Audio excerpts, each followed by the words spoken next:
So we got a lot of questions so far. I know we won't be able to get to them all, but there were kind of three main categories in the comments and questions. One was, people calling out, other implicit biases that either they experience or they're working with people who experience around and I'll ask you to comment, what are some of the biases, implicit biases around poor whites? What are the implicit biases around the disability community? What, biases around just last names, and I'd even say first names in some communities, and then what are the implicit biases around ageism and as us aging? So I'll just let you randomly just kind of talk about those things or other biases that you are aware of. Implicit biases. Who'd like to start? Kathleen?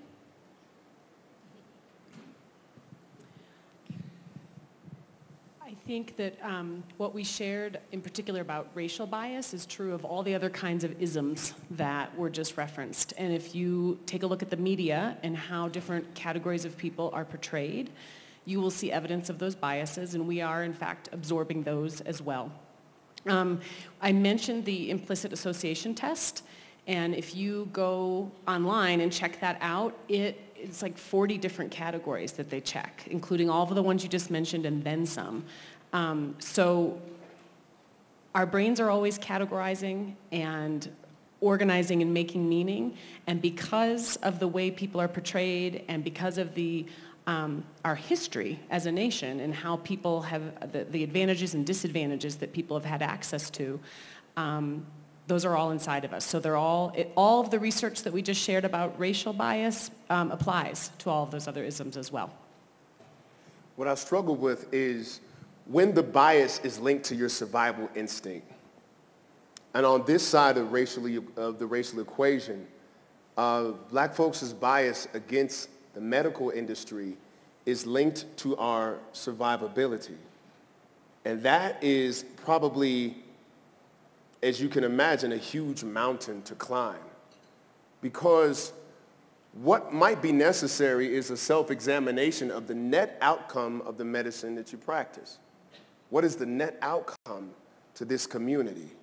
Now, there are certain things that you're not going to get from the local herbalist. We understand that. If I get shot, I'm not going to the lady up the street who's going to put the oregano on it. I'm going to need a doctor, right? I'm going to need a hospital. I'm going to need an organization who actually has the resources to take care of me. But I believe that it's going to take like a large effort to really personalize yourself to the people that you serve in order to break that down. Because the survival instinct linked to the bias thing is something that it's going to just be hard for anybody to let go, as you imagine.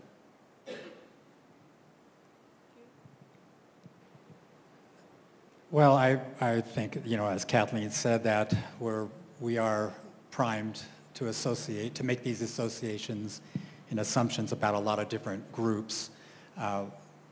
What I would call out, though, is that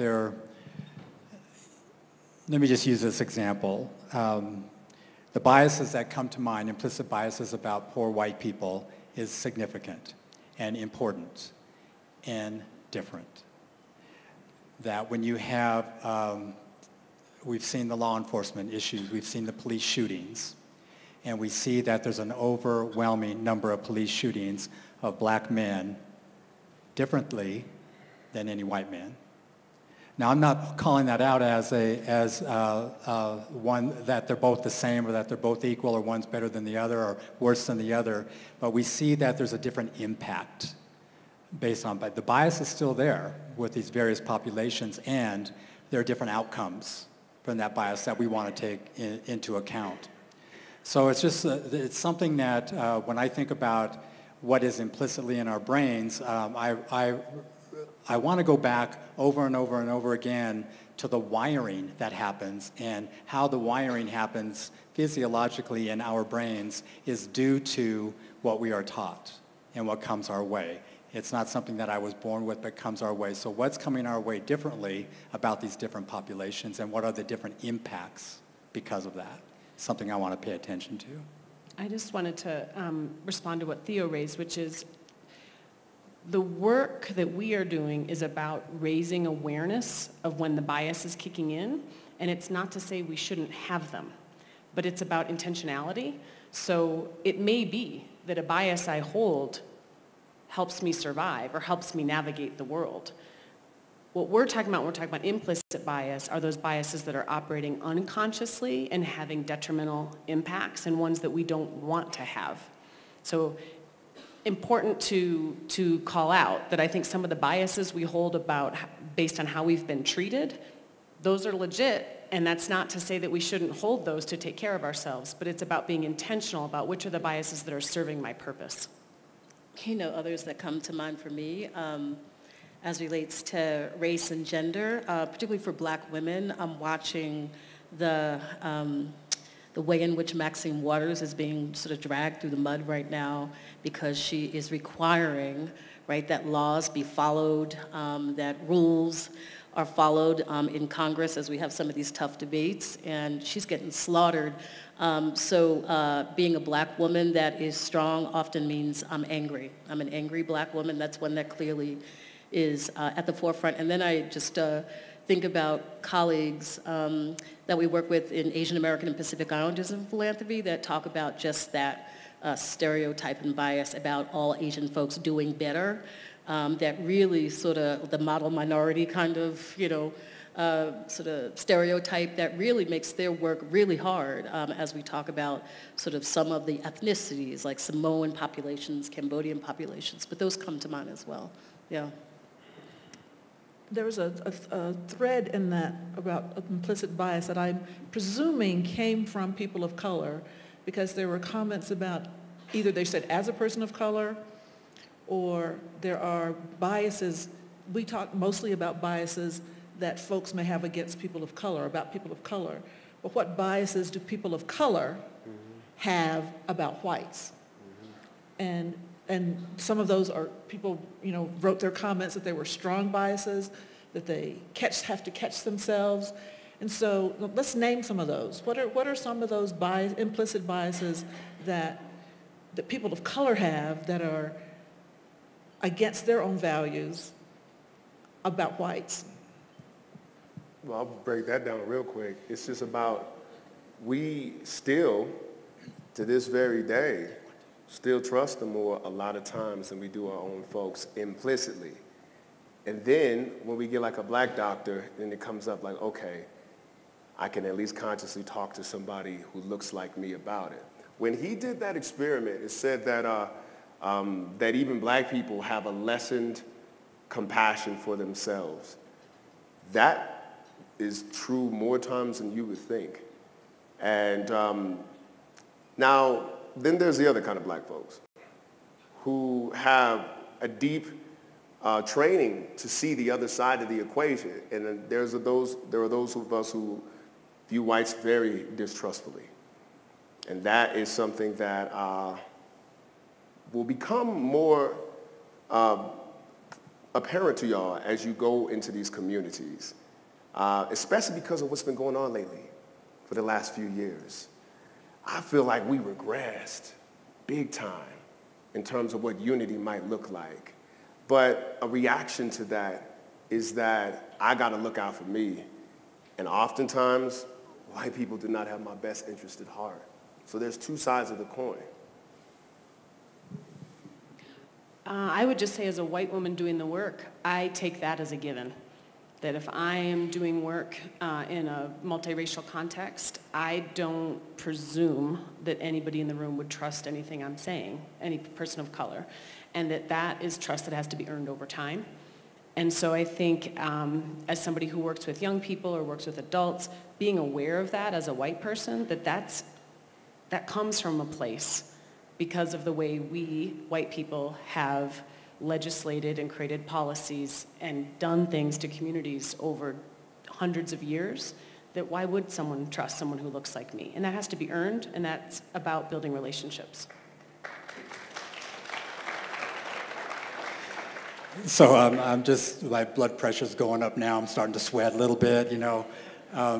Equal opportunity, ouch, dome. Exactly. because of this. Like how many times, and I'm revealing something, how many times have I said, and you can complete this sentence if you want to, but how many times have I said to myself, if one more white man does ... I'm going to, boom.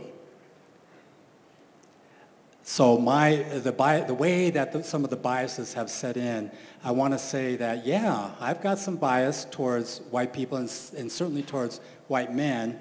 If they step in front of me in line again, right? You got one more time, brother. Yeah, one more time. Go ahead. And it actually happened not that long ago, in an airport security line, where a white man stepped in front of me because he perceived me as moving too slow with taking off my shoes, and stepped in front of me and went through, and I'd had it.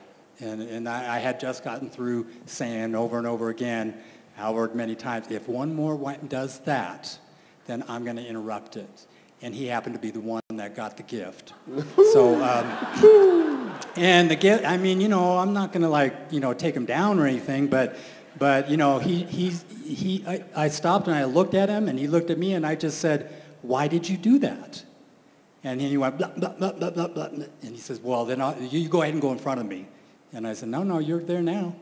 You just go, but I want you to understand, I want you to think about why you did that as you walk through the security. Think about that. Right? So the biases that I know are inside of me, I want to say are because of the way that I've experienced oppression and because of the way that race and racism has come my way and because of what I've paid attention to. So, I have paid attention to certain things that white people do. I have paid attention to, and there's actually a reason why I should pay attention to that. Like it's a good thing to notice that, part of the survival, part of that. So yeah, it's to me, it's like, yeah, let's recognize that people of color have biases too, and let's recognize that those biases sit in us. You talked about healing in some of your talk, Theo. Talk about some of the ways that we have to heal from this too. So let's talk about some action now. So a big theme through the questions was then, so what do we do? How do we reprogram ourselves from these implicit biases? How do we rewire our brains? How do we get more adept at recognizing them and responding to them quicker? So, what is a person to do? What's an institution to do? Yeah, first I think, awareness is really important. One of my sort of responses to the biases maybe that people of color have against whites is that we think often that whites are intentionally being racist, that whites understand the impact of what they're doing. And often I say, no, it's just clueless. They don't have to think about it, right? So I think, for me, information and education is a powerful tool. The material that, we shared today, we don't get to learn these things in school. We don't get to talk about these things. So first and foremost, that's why I spend a lot of my time just educating folks on these issues. The other is that I do think I think we need to normalize the use of some small tools, things that we can do. And I mentioned this equity impact analysis. It sounds like a big formal thing, but basically the notion is whenever discretion, when we're making decisions, whenever we get to points where we have to make a decision, discretion can seep in and will seep in. Bias will seep in. And we can just get, I think, better at identifying those places, whether they're big decisions vis-a-vis where money is going, how policies are moving, where we need some guardrails or some handrails sort of to help us, look for and be primed for racial impact. So I think just normalizing some of these tools that are out there is a way to go. And the good news is that there are resources out there.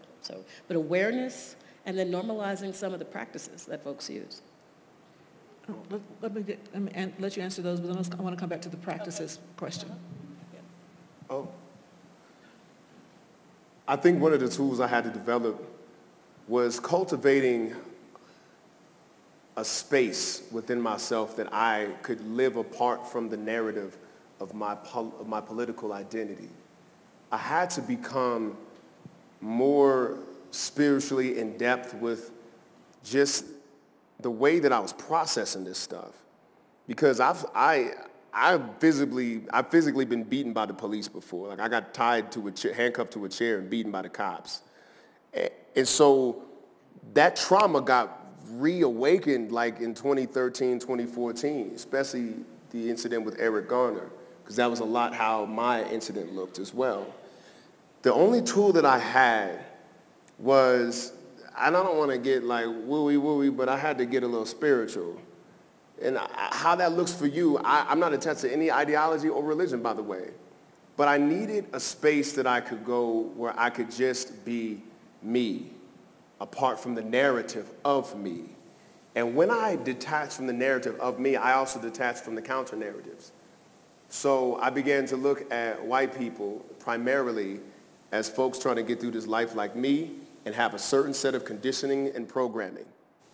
I'm trying to get through life, and I got a certain set of conditioning and programming. Doing this will not conquer institutional racism, by the way.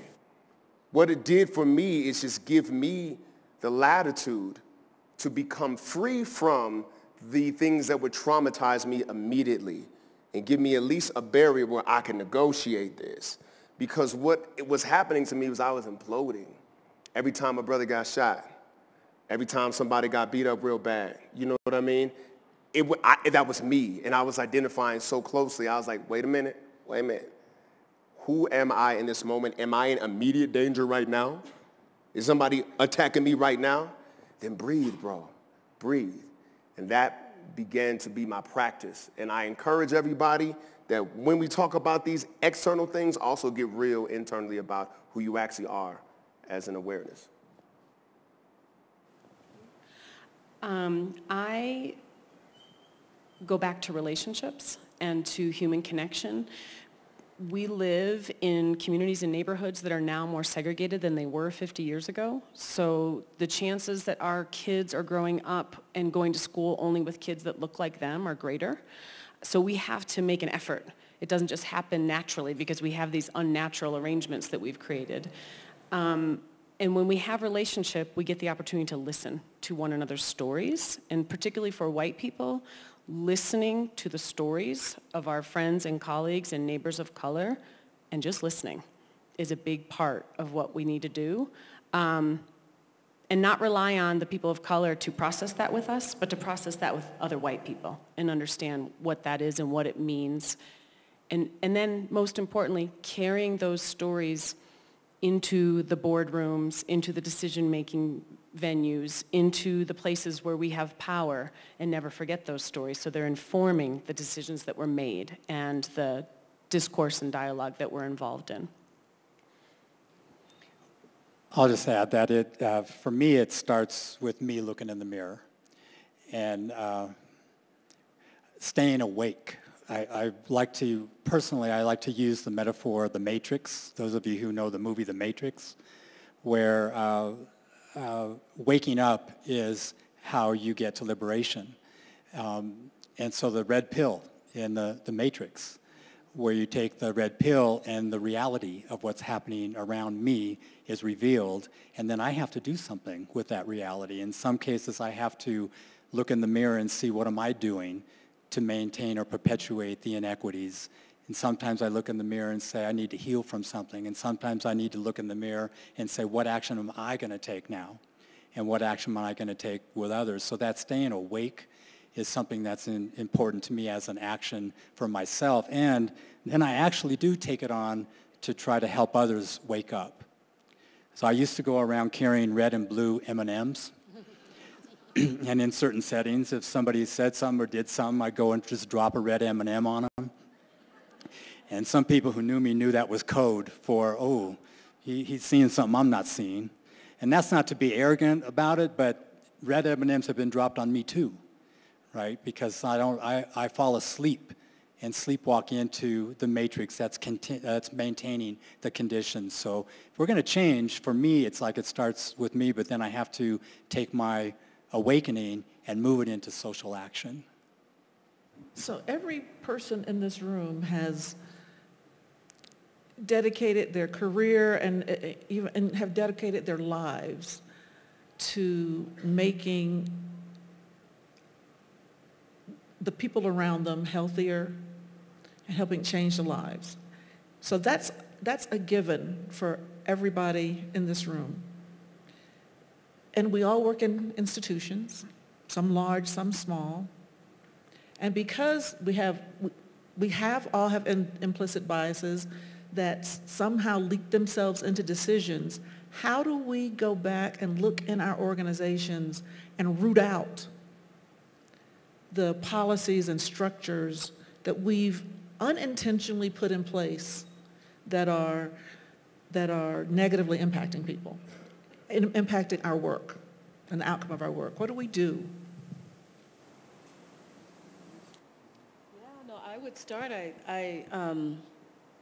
I really would start with, it's interesting, using the lens.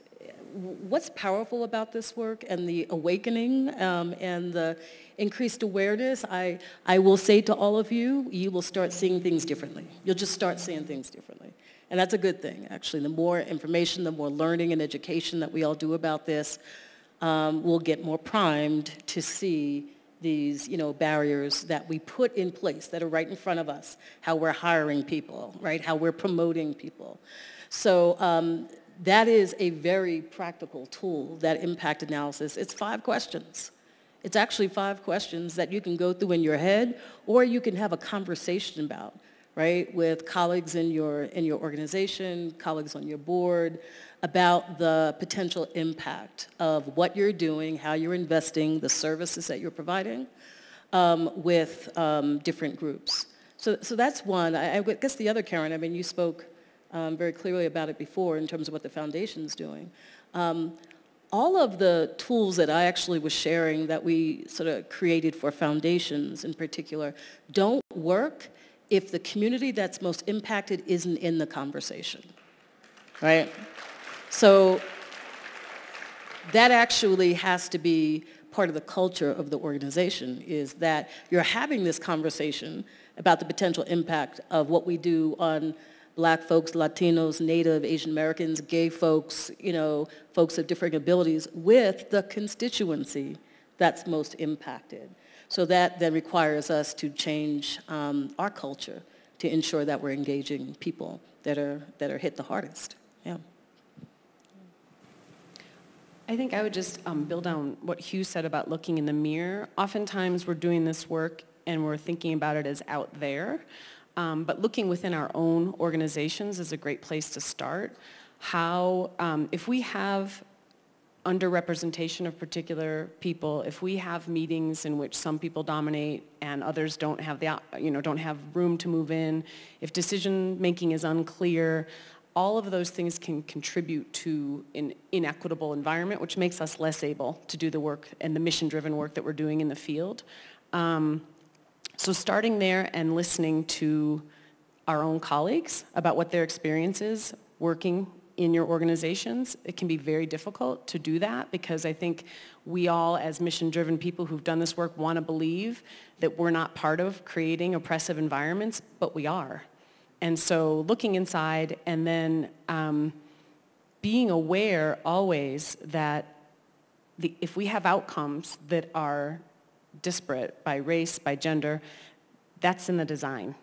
There's something in the design that's producing that. So looking back and saying, what is it about our design that advantages this set of people for promotions, for hiring, for success, and disadvantages this set of people? And we got to uncover that. So I would say change won't come without disturbance. So if you're in institutions, and you all are, in organizations, and you don't have anything disturbing going on, then you're not producing change. So to look at where can you bring disturbance, and that doesn't mean you're taking something down or you're ruining the organization. I'm not talking about that, but I'm talking about looking at what are the practices, policies, ways that you go about your work that you've gotten comfortable with. And if you're comfortable with it, then how do you get uncomfortable? So we worked in a lot of schools, and we came into schools and asked them to look at their disciplinary practices, especially implicit bias connected to their disciplinary practices, and noticed that people got uncomfortable when that was brought forward. Well, what are we going to do if we're not referring all these kids? Well, how are we going to handle all these kids? We don't have any system set up to do this, but they are doing something wrong, aren't they? So we had them actually doing inquiry, like what if? What if what? Well, what if we didn't send them to the office?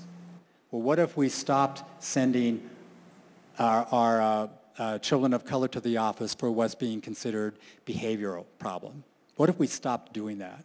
And the systems that stopped doing that started noticing something else was going on, but it disturbed them first, disturbed the adults in the system first.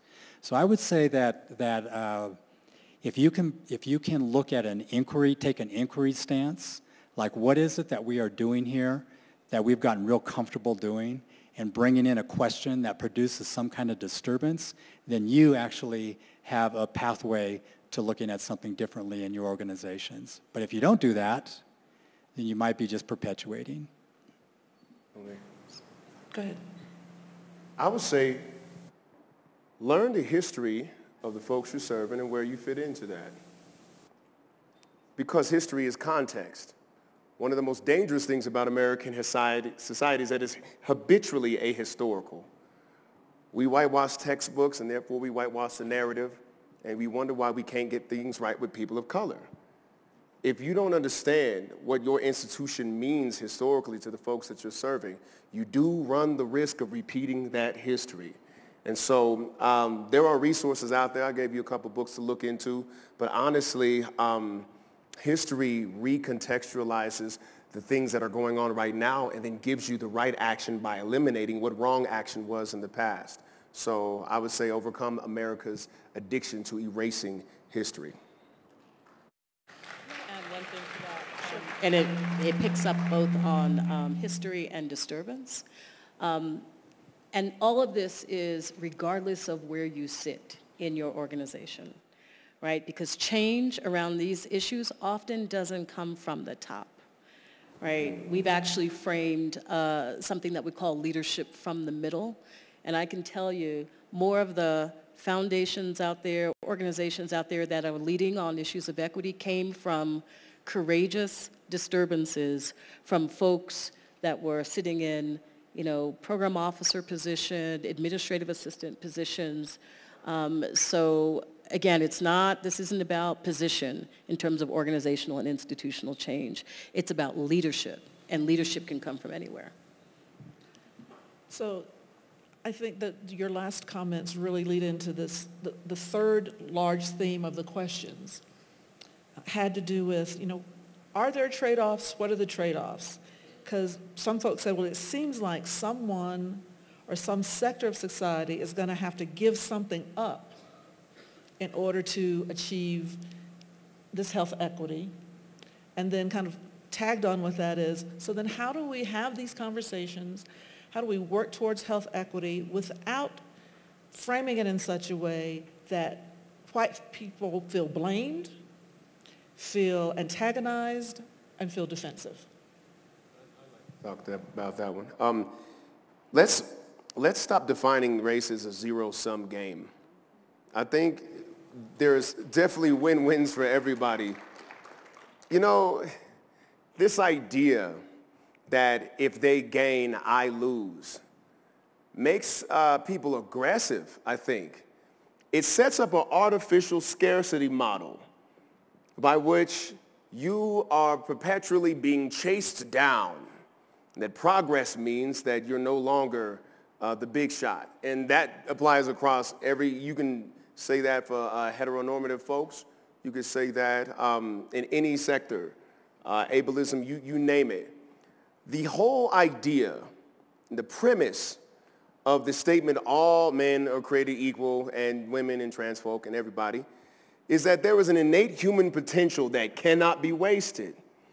Why wouldn't you be happy to actually be a part of the work that spares and cultivates human potential in everybody, Reframe that zero-sum game out and make a structure perhaps, and I don't know what that looks like for you, but make a structure where everybody wins, and I promise you will then incentivize, not just appeal to the moral rightness of a thing, but incentivize a win for everyone. I think that's how you can do that.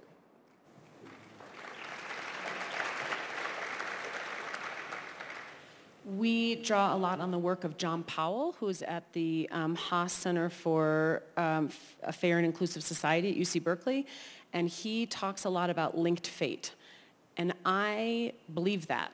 I believe we as white people have suffered a tremendous amount to our own humanity for perpetuating and being a part of perpetuating racism. And we don't get the benefit of the gifts of our brothers and sisters of different cultures and races if we are too busy hoarding and running. And we lose for that. I think of the ecological model and the idea that we are only as healthy as the most unhealthy part of our community.